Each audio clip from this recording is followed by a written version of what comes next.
Are there any motions to take note of answers? Senator Ciccone. Thank you, Madam Deputy President. I rise to take note of the answers given by Senators Ruston, Cash and Pye, and to the questions asked by Senators Walsh, Ciccone and Sheldon.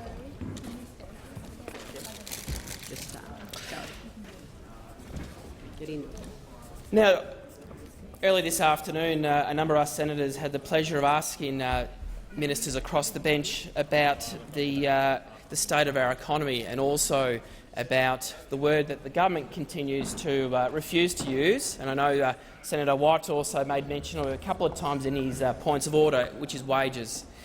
Now, I just want to set the record straight about wages in Australia. Wages growth nationally has been at or below 2.5% for almost the last 5 years.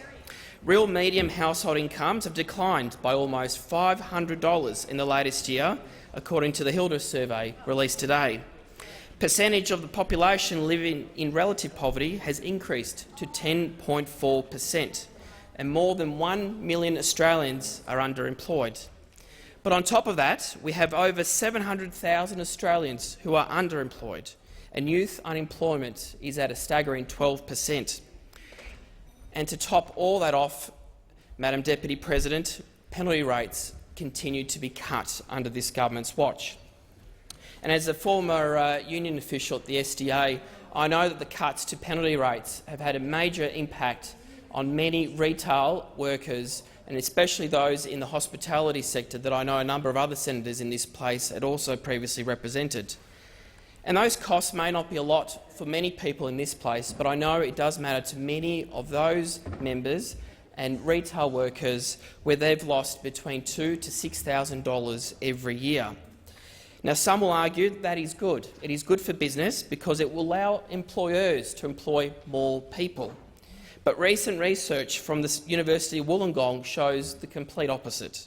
In fact, the number of shifts that have been offered under the recent cuts to penalty rates has not produced any extra jobs.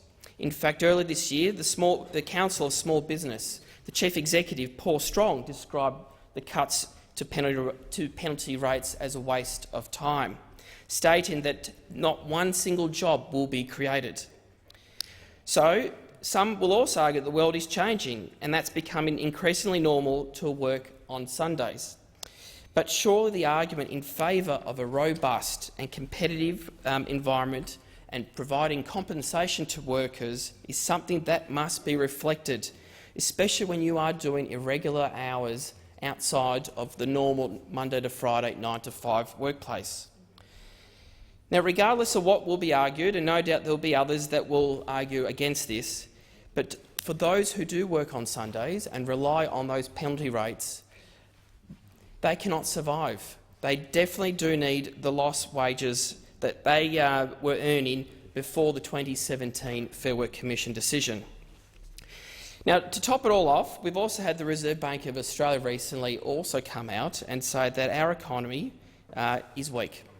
Wages are stagnant, consumption growth is weak, and this has resulted to a sluggish growth in the economy under the Coalition's watch. To quote the central bank, wages growth has remained at record lows, and the GDP growth has been well below trend over the year to the March quarter. Now, these are one of the other reasons the RBA has quoted. Growth in household disposable income has remained low, and this has contributed to low growth in consumption, which was also well below average. So we've got the Reserve Bank of Australia also stating the obvious. Wages are low, the economy is slow, and yet the government on the other side seems to think that there is no issues on how things are tracking. The RBA has also remarked that the growth in business investment was also, quote, weaker than expected, and that retail and transportation sectors had experienced well below conditions. The government has vacated the field when it comes to fixing this mess, and it's made the mess thanks to the policies set by the now Prime Minister and also former Treasurer. Madam President, on top of wages growth, or stagnant of wages growth, our unemployment is also not looking to crash hot. Earlier this month, figures released by the Australian Bureau of Statistics show that both unemployment and underemployment remain too high. Economic growth is slowing, and serious structural issues in the labour market continue under this government, with increase in insecure work, soaring unemployment and growing levels of youth employment to top it off. Oh, beg your pardon, sorry. Your time has expired, Senator Chakoudas.